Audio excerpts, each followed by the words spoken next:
Reincarnation is something that a lot of people have heard of, either through their own religion, movies, or their pursuit into science. While there is no definitive proof out there that reincarnation is a real phenomenon, there have been mysterious cases that makes us question everything we have ever known and reality itself.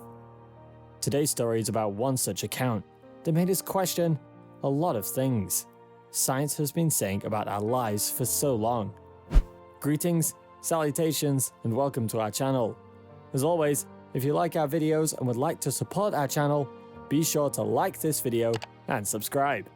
Also, if you do not want to miss out on any of our future content, make sure to press that bell notification button and turn on YouTube notifications on your mobile device.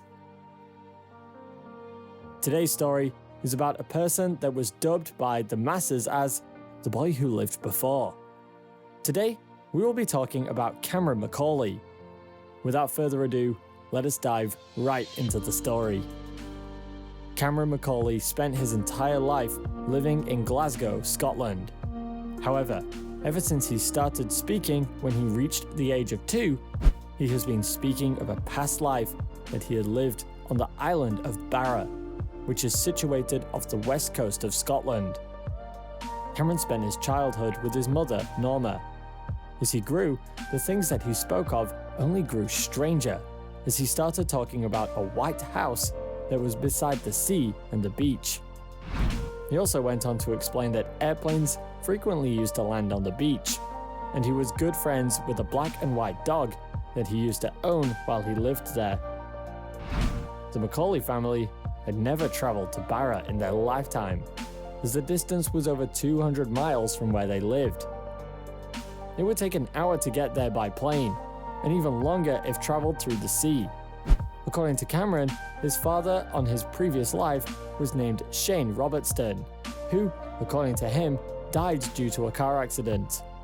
Cameron claims that it was because he didn't look both ways.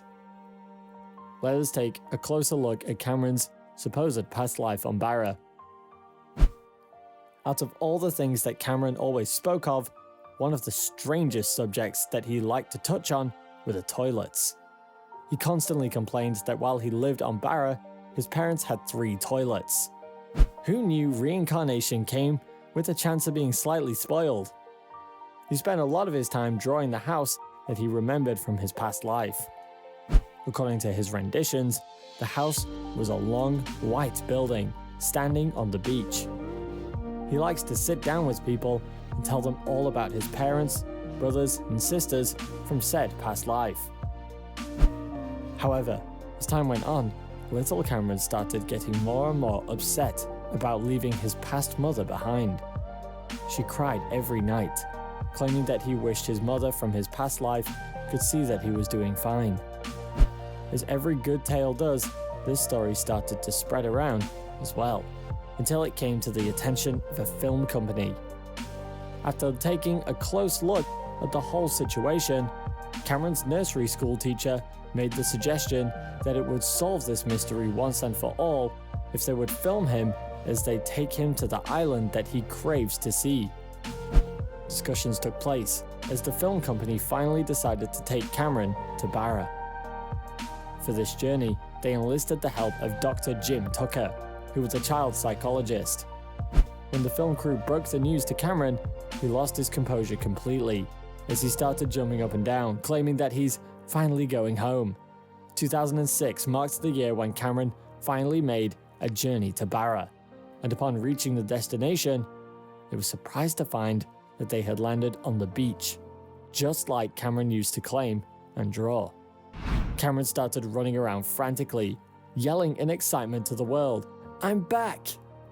When the crew began filming on location, Cameron spoke about his Barra mother and how she had long brown hair that fell all the way down her back. He also claimed that his Barra mother used to read him stories from the Bible all the time. Cameron's real mother claimed that their family was not particularly religious, and this was not a thing that they have done at home ever in the past.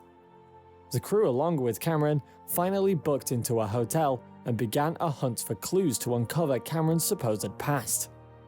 The first step they took was to find anything similar to the things that Cameron had described in the past. The film crew contacted the Heritage Center in order to find any details about the house that Cameron described. They had dived deep into records in order to find anything about a house being owned by the Robertson family overlooking the bay, but they came up empty.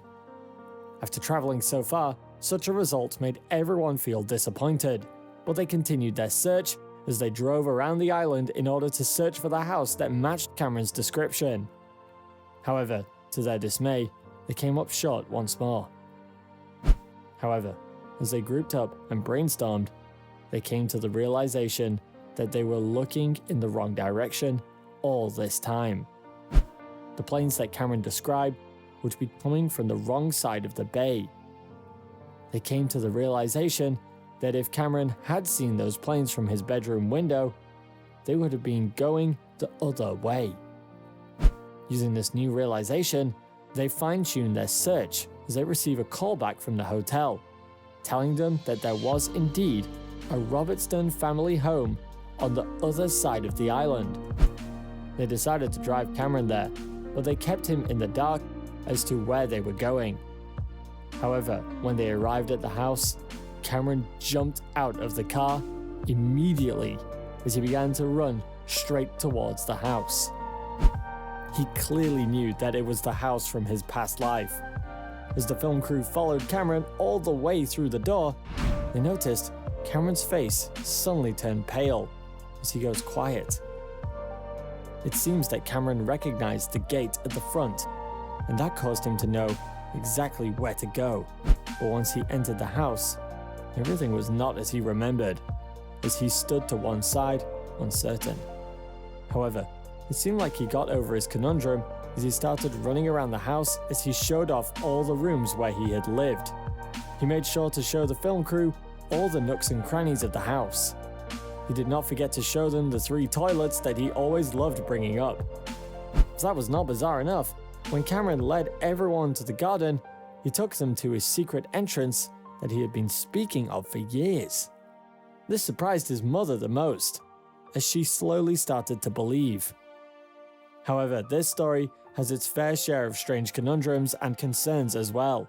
When researchers put in time and effort in order to find any surviving Robertson family members, they managed to come up with one person. The reports keep the family member's gender ambiguous. However, the video documentary claims that it was a woman. However, things take a turn when this relative in question claimed to know nothing about a man called Shane Robertson. However, what was even stranger was that the supposed relative's family that currently lived in Sterling had pictures of the black and white dog and the car that Cameron claimed to have seen in his visions. To this day, nobody knows as to why Cameron would know almost everything about the Robertson family to the most minuscule detail, but get this major fact wrong. After comparing ages, it seemed that the relative in question would be at the house around the same time as Cameron in his past life. A lot of people have been providing their own opinions regarding this incredible story. One thing, however, that everybody believes for certain is that Cameron seems to be telling the whole truth about what he believes. At least, if what he believes is indeed not fiction that happened upon coincidence, as unlikely as that can be. However, why did the relatives not remember Cameron's father from his previous life? There were initial claims that Cameron may have gotten the wrong family, but his recognition of the car, the dog, as well as the house breaks this theory into shambles. If that is indeed the case, what would be the explanation to this mystery? Could it be that the relative in question was too young at the time to know about the existence of Shane Robertson? Maybe this all happened before the relative was born and Cameron's barren mother has simply remarried. The psychologists claim that all of this was just his imagination, but looking at the facts make it seem highly unlikely. Even if there was a chance that he had seen the house on the television, how does it explain his knowledge regarding the inside of the house, the gate, and the secret entrance in the garden, as well as the view from his bedroom window that overlooks the beach and the pathway where the planes landed. Nobody has a definitive answer to this day. The biggest question out of all is simple. If all this is fiction, why would he make up the story of his father? Many believe that the relative was simply too young to have known Shane Robertson, and even if he did know him, memory tends to be very deceiving at times. All that we can say for certain is that Cameron is happy to have found closure by exploring his memories of the past, and that he has been allowed to visit his past lives' household on Barra. Did you like this story? For more extraordinary stories like this, be sure to like this video and subscribe. Also, if you do not want to miss out on any of our future content, make sure to press that bell notification button and turn on YouTube notifications on your mobile device. Thank you for watching, and we'll see you in the next video.